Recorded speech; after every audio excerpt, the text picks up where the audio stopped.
제가 미국에서 목회하면서 내적 치유 사역이라는 것을 열심히 했었습니다. 그런데 한 번은 제가 그런 중에 한국에 이렇게 나왔을 때 하영조 목사님을 만나게 됐는데, 돌아가신 그 하영조 목사님께서 그때 저한테 이런 말씀하시더라고요. 유 목사, 내적 치유 사역 너무 열심히 하지 마. 그러면 교회에 자꾸 상처 많은 사람들이 모이게 돼. 그럼 목회가 어려워. 농담 반 진담 반으로 그렇게 말씀하셨어요. 무슨 의미로 그렇게 말씀하시는지도 알겠고, 또 나름 일리가 있다는 것도 인정합니다. 하지만 제가 볼 때 그때 하영조 목사님께서는 내적 치유라는 것이 무엇인지를 정확히 모르셨던 것 같아요. 그래서 그렇게 말씀하신 것이 아닌가 생각합니다. 이 내적 치유 사역은요, 상처를 묵상하고 상처를 바라보는 그런 사역이 아닙니다. 어떤 사역도 죄를 바라볼 수는 없어요. 내적 치유 사역은 상처를 묵상하고 상처를 바라보는 사역이 아니고요, 바로 상처로 인해서 깨어진 우리의 원래 모습, 즉 창조주 하나님께서 우리를 지으시면서 만들어 놓으신 바로 그 모습, 그러니까 우리가 이 상처를 치유받으면서 회복해야 될 바로 그 모습을 바라보는 거예요.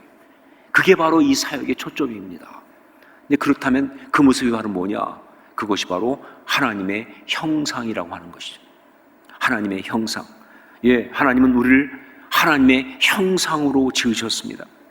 이것이 바로 우리가 이 죄와 상처로 깨어지지 않고 이 땅에서 살아갔어야 될 원래의 모습이에요. 하나님의 형상. 그러니까 이것은 결국 우리가 복음 안에서 궁극적으로 회복되어야 될 바로 그 모습이에요. 그러니까 우리 신앙의 궁극적 모습이다라고 말할 수가 있는 것이죠. 자, 그런데 이렇게 하나님의 형상으로 살아간다고 할 때, 그때 거기에 들어있는 아주 중요한 요소, 그 가운데 하나가 바로 뭐냐? 그게 바로 리더십이라고 하는 것입니다. 왜냐하면요, 창세기 1장 26절 28절 하나님께서 우리를 지으신 이야기, 즉 하나님의 형상대로 우리를 지으신 그 이야기를 보면요, 두 번이나 반복되어 나오고 있는 말이 있는데, 그것이 바로 다스린다라는 말이거든요. 다스린다. 26절에도 다스린다가 나오고 28절에도 또 한 번 나오고 있는 것입니다. 그래요. 하나님의 형상을 이루는 핵심은 바로 뭐냐? 다스림이에요. 즉 리더십이다 하는 겁니다. 리더십이 하나님의 형상의 핵심적 요소다. 그러니까 정말 우리가 이 땅을 살아가면서 바른 지도력을 바르게 행사하면서 살아가는 것, 이건 바로 우리가 정말 하나님의 뜻대로 바르게 살아가는 그런 삶의 모습이다, 그런 이야기고요. 바로 그래서 이것은 신앙인이 신앙인답게 아름답게 살아가는 그런 모습이라고 말할 수 있는 것이다. 아니, 그 정도가 아니죠. 정말 이것은요, 신앙인이라면 그 리더십을 절대 숨길 수가 없다, 그런 뜻인 거예요. 예수님께서 마태복음 5장 14절에서 너희 세상의 빛이라, 산 위에 있는 동네가 숨겨지지 못할 것이요 라고 말씀하신 것처럼, 신앙인은 숨기지 못해요. 어떤 부분을? 바로 리더십이라는 사실을. 빛이 숨길 수 없는 것처럼 신앙인은요, 정말 그가 그리스도인이라고 한다면 그 리더십이 결코 숨겨지지 않고 나타날 수밖에 없다 하는 것이죠. 특별히 공동체가 어려움 가운데 있을 때, 그때 거기서 이 그리스도인들의 리더십은 빛이 나게 되어 있는 것이다, 그런 것입니다. 바로 그래서 이 오늘 말씀, 이 풍랑만난 배 안에서 비록 신부는 죄수지만 바울의 리더십이 그렇게 빛이 나고 있던 것입니다. 바로 그래서 지금 이 세상에서 우리의 리더십이 동일하게 빛이 나야 하는 거예요. 사도행전 27장 여기에 나타난 바울의 리더십 7가지, 그 가운데 지난번에 3가지를 먼저 나누었습니다. 그게 바로 신뢰받음, 그리고 사랑받음, 그리고 책임성이라는 거예요. 리더는 신뢰받고 그리고 사랑받고 전체를 보는 책임성을 갖고 있어야 한다라고 하는 걸 나누었어요. 그리고 오늘 이제 4가지를 더 하려고 합니다. 자, 그런데 이 앞에 3가지는요, 이렇게 말할 수 있어요. 리더십의 모습이다.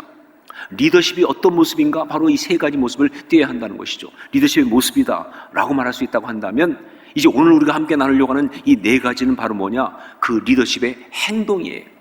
리더십이 어떻게 행동하는가? 특히 공동체가 어려운 가운데 빠졌을 때, 그때 리더십은, 그 그리스도인들은 어떻게 행동하는가, 바로 그것을 보여주는 그 행동에 관한 이야기예요. 바로 지금 이 코로나19라고 하는 이 풍랑만난 공동체 가운데서 그리스도인으로서 우리가 어떻게 행동해야 하는가, 바로 그것을 말하는 것이다. 어떻게 행동해야 하는가? 첫 번째, 바로 하나님께 제일 먼저 달려갑니다 하는 겁니다. 하나님께 제일 먼저 달려갑니다. 문제가 터지고 상황이 어려울 때, 아니 그렇지 않아도 말이죠, 그 공동체를 위해서 가장 먼저 그 공동체 가운데서 하나님께 달려가서 묻고 호소하고 응답받는 사람, 그 사람이 리더십이에요. 그 사람이 지도자인 것이다, 그 말입니다. 그 배에서 바울이 정말 이 리더십일 수 있었던 이유는요, 그 지도력을 발휘할 수 있었던 이유는 바로 그거죠. 그가 뭐 위치가 무슨 그래서 아니잖아요. 말씀드린 것처럼 죄수 아닙니까? 혹은 뭐 그가 항해 지식이나 경험이 많아서 결코 그럴 수 없죠. 물론 바울이 항해 지식이 좀 있긴 있지만, 그러나 선원들만 하겠습니까? 선장만 하겠습니까? 아니죠. 그렇다고 그가 뭐 잘 나서고 설치는 사람이어서, 아니에요. 그거 아닙니다. 오직 한 가지 이유가 있다고 한다면, 그가 그 배에서 유일하게 그 배 전체를 놓고 하나님 앞에 나가서 간구하고 묻고 호소하고 응답을 받은 사람이니까, 그러니까 그가 리더십이 되는 것이다, 그런 이야기예요. 여러분, 교회도 마찬가지입니다. 모든 교회는요, 겉으로 드러난 지도력 말고 보이지 않는 그런 리더십이 있습니다. 겉으로 드러난 지도력이 아닌 보이지 않는 리더십이 있어요. 그게 바로 누구냐? 기도하는 사람들이에요. 기도하는 사람들. 그 공동체를 위해서 끊임없이 누가 시키지 않았어도 정말 하나님 앞에 묻고 응답을 구하고 간구하는 바로 그런 사람들이 바로 진짜 리더십이라고 하는 거예요. 여러분, 교회에서 회의를 많이 하는 것이 지도자가 아닙니다. 아재 개그지만 회의를 많이 하면 뭐가 생긴다? 회의가 생긴다. 제가 볼 때는 아재 개그 중에서 제일 그래도 쓸만한 개그 같아요. 회의를 많이 하면 회의가 생길 수밖에 없죠. 정말 기도하는 사람, 그 사람이 진정한 리더십, 지도력의 사람이 되는 거예요. 가정도 마찬가지입니다. 그 온 가정을 붙들고 기도하는 사람이 있다고 한다면 그 사람이 그 가정의 리더십인 거예요. 결코 무슨 소리 지르는 사람이 리더십이 아니에요. 혹은 잘 삐지는 사람이 리더십이 아니에요. 야단치는 사람이 리더십이 아니에요. 돈 벌어다 주는 사람이 리더십이 아니에요. 기도하는 사람이 리더십인 것이죠. 다시 말합니다. 먼저 하나님께 달려가는 사람, 그 사람이 바로 리더십이다. 그래서 우리 그리스도인들은 바로 이 나라, 이 민족 가운데 리더십인 거예요. 왜? 우리가 기도하는 사람이니까. 기도해야 하는 사람이니까. 두 번째, 리더십의 요소, 그 행동, 사람들을 위로합니다 하는 것이죠. 사람들을 위로합니다. 우리 21절로 22절 말씀을 함께 읽도록 하겠습니다. 함께 읽습니다. 여러 사람이 오래 먹지 못하였음에 바울이 가운데 서서 말하되, 여러분이여 내 말을 듣고 그에 대해서 떠나지 아니하여 이 타격과 손상을 면하였더라면 좋을 뻔하였느니라. 내가 너희를 권하노니 이제는 안심하라. 너희 중 아무도 생명에는 아무런 손상이 없겠고 오직 배뿐이리라. 거봐, 내 말 안 듣더니 꼴 좋다, 그런 톤이 아니에요. 절대로요. 여러분, 공동체가 지금 어려운 가운데 있는데 아무리 그 가운데 있는 사람들이 잘못한 것이 있다 할지라도요, 그 어려움 가운데 있을 때 거기에서 따지고 그리고 꼬집고 비판하고 그리고 불평하는 건 절대 리더십이 아니죠. 그건 악한 거예요. 그건 리더십이 될 수가 없어요. 정말 진정한 리더십은요, 바로 거기서 위로합니다. 진정한 신앙의 사람은 거기서 위로하는 거예요. 복음은 바로 위로입니다. 바로 그렇기 때문에 그리스도인들은요, 공동체가 어려움에 빠졌을 때 무엇보다 먼저 위로하는 사람들이에요. 이게 진짜 그리스도인이고 이것이 그리스도인의 리더십이에요. 지금 이 코로나19 상황이 오다 보니까 정말 힘들어요. 하여간 뭐 이번에도 다시 한번 생각했지만 이 코로나19 이게 못됐어요. 아주 질이 안 좋습니다. 특히 이게 밀당의 대가예요. 그래서 뭐 하여간 밀었다 땡겼다 하여간 너무 막 진짜 사람 지치게 만드는 거예요. 좀 풀어주는 것 같다 또 땡겼다가 말이죠. 아주 나빠요. 근데 정말 이것이 나쁜 것 중에 하나가 뭐냐, 사람들한테 너무 큰 상처를 줘요. 특히 그 원치 않게 감염된 사람들, 이 사람들은요 정말 감염된 것도 힘든데 그런데 마음이 더 힘든 거예요. 왜냐면요, 이 사회에서 보면 다들 뭐 대놓고는 아니지만 누가 감염됐다 그러면요, 전부 다 정죄하는 눈치를 본다는 거예요. 그리고 자꾸 비난하려고 그래요. 정말 그러니까 너무너무 힘든 거예요. 여러분, 그리스도인들은 절대 그러면 안 됩니다. 교회는 그러면 안 되는 거예요. 그들을 위로해야 합니다.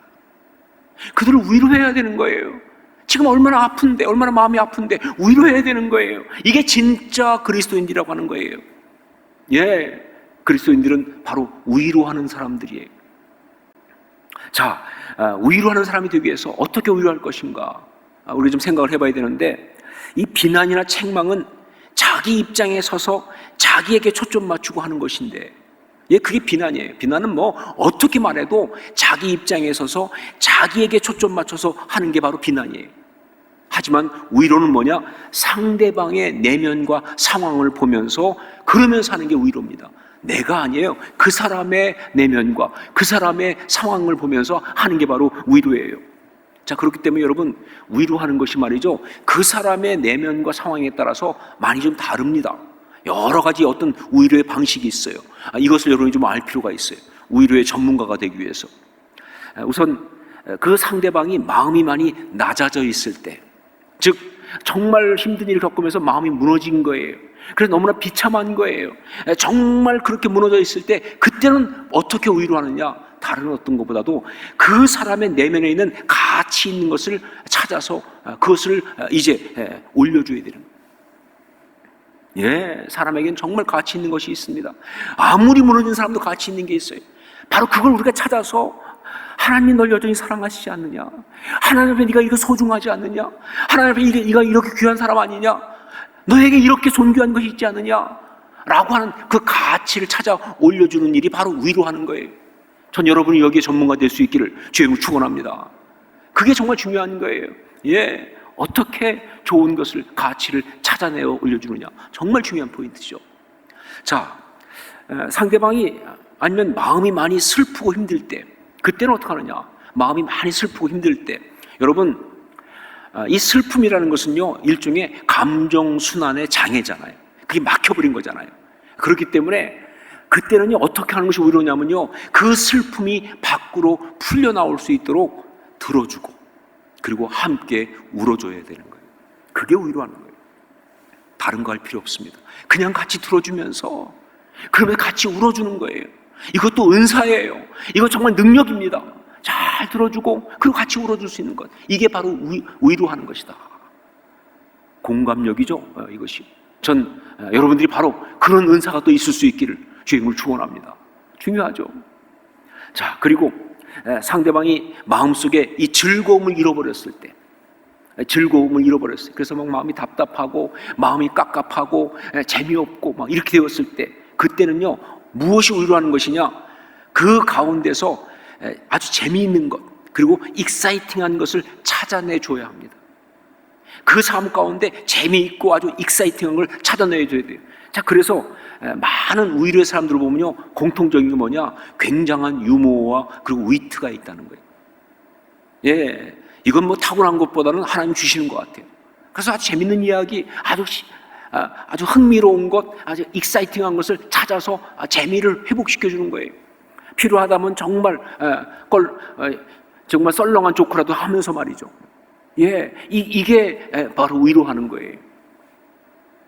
자, 혹은 상대방이 마음속에 불안과 두려움이 있을 때, 막 불안하고 정말 그래서 막 두렵고 그럴 때, 그때는요, 어떻게 위로하느냐? 바로 그때는 확신을 가지고 말을 해줘야 합니다.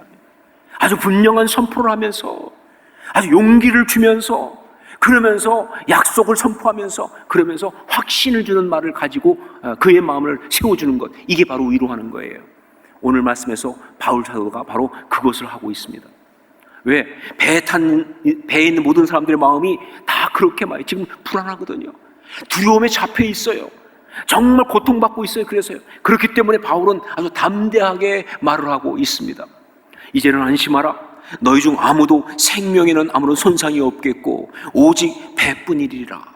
단호하게 말합니다. 그러므로 여러분이여 안심하라. 나는 내게 말씀하신 그대로 되리라고 하나님을 믿노라 선포하고 있어요. 복음은 위로와 함께 오는 겁니다. 복음은 위로와 함께 온다. 다시 한번 말하지만 위로하는 것이 바로 지도력이에요. 오히려 하나님을 통해서 받은 그 은혜를 가지고 다른 사람을 위로할 수 있는 사람이 바로 리더십이라는 것이죠. 반면에 원망하는 것, 책망하는 것, 비난하는 것, 이것은요 바로 그 리더십을 스스로 팽개치는 그런 행위다 하는 것이죠. 세 번째, 이 리더십 어떻게 행동하는가? 비전으로부터 현실의 구체적인 대답을 끌어냅니다 하는 것이죠. 비전으로부터 현실의 구체적인 대답을 끌어냅니다. 보통 사람들이 비전 그러면요 꿈이라고 생각합니다. 비전, 꿈꾸는 것이다. 뭐 거기까지는 맞죠. 그런데 비전 그러면 꿈꾸는 거라고 생각하면서 어떤 생각을 하느냐? 허황된 것이다 라는 생각을 자꾸 갖게 돼요.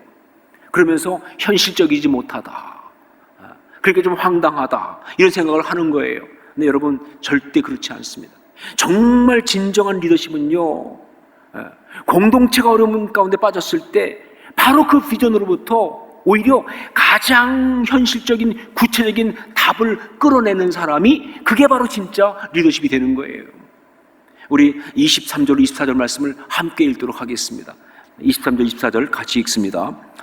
내가 속한 바 곧 내가 섬기는 하나님의 사자가 어젯밤에 내 곁에 서서 말하되 바울아 두려워하지 말라. 내가 가이사 앞에 서야 하겠고 또 하나님께서 너와 함께 항해하는 자를 다 내게 주셨다 하였으니. 바울 사도는 지금 배에 있는 사람들한테 자신의 비전 이야기를 하고 있습니다. 로마를 거쳐서 땅끝까지 가서 복음 전할 그 비전, 바로 그것을 다시 한번 하나님께서 확인해 주신 기가 막힌 영적 체험 얘기를 하고 있는데, 그러면서 그 결론으로 이렇게 말합니다. 나는 거의 땅끝까지 가야 할 사람이니까, 가이사 앞에 가야 할 사람이니까, 그러니까 내가 이 바다에서 죽는 일은 결코 없을 것이고, 그러니까 여러분들도 결코 나와 함께 죽지 않을 거라고, 여기서 죽지 않을 것이라고 이렇게 이야기를 하면서 마지막에 더 구체적인 한 가지 이야기하는데 뭐라고 이야기하느냐? 우리가 반드시 한 섬에 걸리리라. 우리가 반드시 한 섬에 걸리리라 라고 이야기를 합니다. 자, 이 말이 어떻게 나올 수 있었을까요? 아주 구체적인 얘기잖아요. 이 말이 어떻게 나올 수 있을까요? 한 섬에 걸리면 사는 거죠. 이 망망대해에서, 이 풍랑 가운데서. 근데 이 말이 어떻게 나올 수 있었을까요? 만약 이것이 그냥 이 근처에 섬들이 많으니까 그 중에 하나 걸리겠지 하는 그런 생각에서, 혹은 걸렸으면 좋겠다 하는 그런 바람으로, 아니면 그냥 기본 좋은 희망사항을 한번 나눠보는 그런 의미에서 한번 해본 소리 정도로 한 것이라고 한다면, 이 말은 절대로 사람들을 붙잡아 주지 못합니다. 이건 절대로 사람들을 그 자리에서 일으켜 세울 수가 없는 거예요. 정말 이 말씀이 사람들을 갖다가 살아남도록, 포기하지 않도록 붙잡아 줄 수 있었던 그 이유는요, 바로 이것이 그의 강력한 그 귀한 삶의 비전에서 나온 지금 이 문제를 풀어내는 바로 그 대답이기 때문에 그런 것이다. 네, 땅끝까지 가서 증인되는 삶의 그 비전, 그것을 위해서 가이사 앞에 서야 할 것이라는 바로 그 비전, 그러니까 지금은 죽을 수 없다는 그 결론, 그러면서 주님께서 그에게 말씀하셨겠죠. 그러니까 이제 곧 이 배는 한 섬에 걸릴 것이라고. 여러분 정말 그렇습니다. 진짜 비전은 이게 비전이에요. 진짜 비전의 사람은 다 이렇게 경험합니다. 그냥 뭐 앞으로 황당한 일, 먼 일, 그게 아니에요. 그런 엄청난 꿈을 꾸면서, 그러면서 말이죠, 그런 가운데, 그러니까 지금 이 앞에 장애를 뚫고 나갈 현실을 이길 만한 아주 구체적인 말씀을 받는다는 거예요. 이게 비전이에요. 진짜 비전이에요. 예, 주신 비전 때문에 지금의 발걸음을 옮길 수 있게 하시는 바로 그 응답을 받는 것, 이게 비전이에요. 바로 그 비전 때문에, 그것이 이 말씀이 그런 비전이기 때문에 이 말씀은요 강력한 파워를 가지고 그 모든 사람에게 대답을 준 거예요. 소망을 준 것입니다. 사람들을 하여금 일어날 수 있도록 만든 것이다. 여러분, 비전이 있고 그 비전에서 지금 현실적 대안을 던지는 사람, 그 사람이 지도자입니다. 가정에서도 공동체에서도 마찬가지예요. 가장 구체적인 문제를 비전이 있기 때문에, 하나님께 받은 약속이 있기 때문에, 그러니까 지금 이 모든 상황을 이길 수 있는 가장 구체적인 답을 받아내는 사람, 그게 바로 리더십이다 하는 것이죠. 네 번째, 리더십은 어떻게 행동하는가? 바로 사람들을 먹이는 것입니다. 사람들을 먹이는 것입니다. 즉 사람들로 하여금 먹게 하는 것이 리더십, 지도력이라고 할 수 있죠. 사람들로 하여금 먹게 하는 것. 우리 33절, 34절 말씀을 함께 읽겠습니다. 33절, 34절 같이 읽습니다. 날이 새어 가매 바울이 여러 사람에게 음식 먹기를 권하여 이르되 너희가 기다리고 기다리며 먹지 못하고 줄인 지가 오늘까지 열 나흘인즉 음식 먹기를 권하노니 이것이 너희의 구원을 위하는 것이요 너희 중 머리카락 하나도 잃을 자가 없으리라 하고. 14일을 굶고 제대로 먹지 못하고 그랬어요. 14일을 굶었다고 그랬어요.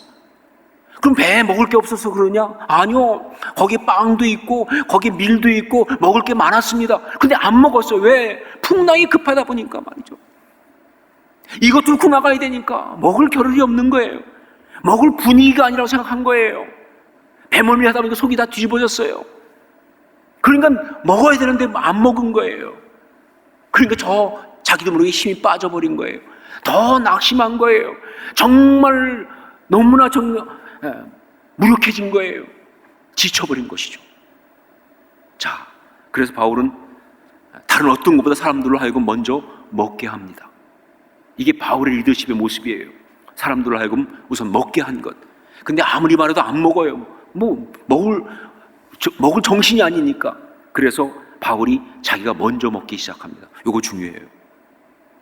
자기가 먼저 먹기 시작해요. 그러니까 사람들이 그걸 보면서 같이 식욕이 돋았는지 같이 먹기 시작하는 거예요. 사람들의 식욕을 돋게 하는 것, 먹고 싶게 만드는 것, 이게 바로 정말 중요한 포인트죠. 그래가지고 사람들이 다 같이 먹기 시작해서 배불리 먹었다고 그랬어요. 몇 명이? 276명이. 성경이 숫자를 말하는 것은 이 숫자가 특별해서 그런 것이 아니에요. 그렇게 모두가 다 이 뜻이. 여러분, 사람들로 하여금 먹게 하는 것이 바로 지도력입니다. 무엇보다 영적으로 먹고 힘을 내게 하는 것, 그게 바로 영적 리더십이에요. 그게 기도 모임이에요. 그것이 말씀 공부예요. 그게 예배 드리는 것이에요. 그게 찬양하는 거예요. 그게 설교를 듣는 거예요. 그게 성도 간의 교제입니다. 바로 그걸 통해 사람들로 하여금 영적으로 먹고 싶게 만드는 것이니까 말이죠. 이런저런 이유 때문에 바쁘고 또 여기저기 실망하고 또 이렇게 저렇게 상처받고 그래서 영적 생활을 갖다가 제대로 하지 못하면서 영이 굶주려 가고 있는데 갈망도 없어졌어요. 이게 문제거든요. 정말 영은 굶주려 가고 있는데 그 영을 채워야 될 은혜를 받아야 되는데 은혜에 대한 갈망이 없어지는 거예요. 그러니까 점점 더 굶주리니까 내적인 힘도 없고 정말 그런 사람들로 하여금 먹을 수 있도록 먹고 싶게 그렇게 만들어서 먹고 힘내게 하는 것, 이게 바로 리더십이라고 하는 거예요. 영적, 내적 식욕이 돌게 하는 것, 바로 그걸 말하는 겁니다. 정말 사모하게 하고 갈망하게 하고 은혜 받고 싶게 하고 정말 그래서 그렇게 은혜를 받으려고 나아가게 만드는, 그래서 결국 은혜를 받게 하는, 그래서 그 은혜를 통해서 힘을 얻게 하는, 이게 바로 영적 리더십이에요. 그게 우리가 정말 해야 될 어떤 그런 영향력이라는 것이죠. 그리스도인들은 바로 그런 사람들이다. 사랑하는 성도 여러분, 풍랑 만난 선상 공동체에서 바울이 보여줬던 그 리더십의 7가지, 여러분 늘 기억하시기 바랍니다. 무엇보다 지금은요, 그게 너무너무 필요한 시대예요. 이거 정말 우리가 보여줘야 될 그런 시대입니다. 정말 풍랑 만난 그런 공동체가 있는 그런 시대니까 말이죠. 여러분, 정말 그것을 가정에서, 그리고 교회에서, 다락방에서, 직장에서, 그리고 이 사회 가운데서 정말 아름답게 나타낼 수 있기를 여러분 절대로 잊지 마십시오. 여러분이 영적 리더십이라는 사실을, 그렇게 살아가실 수 있기를 주님으로 축원합니다.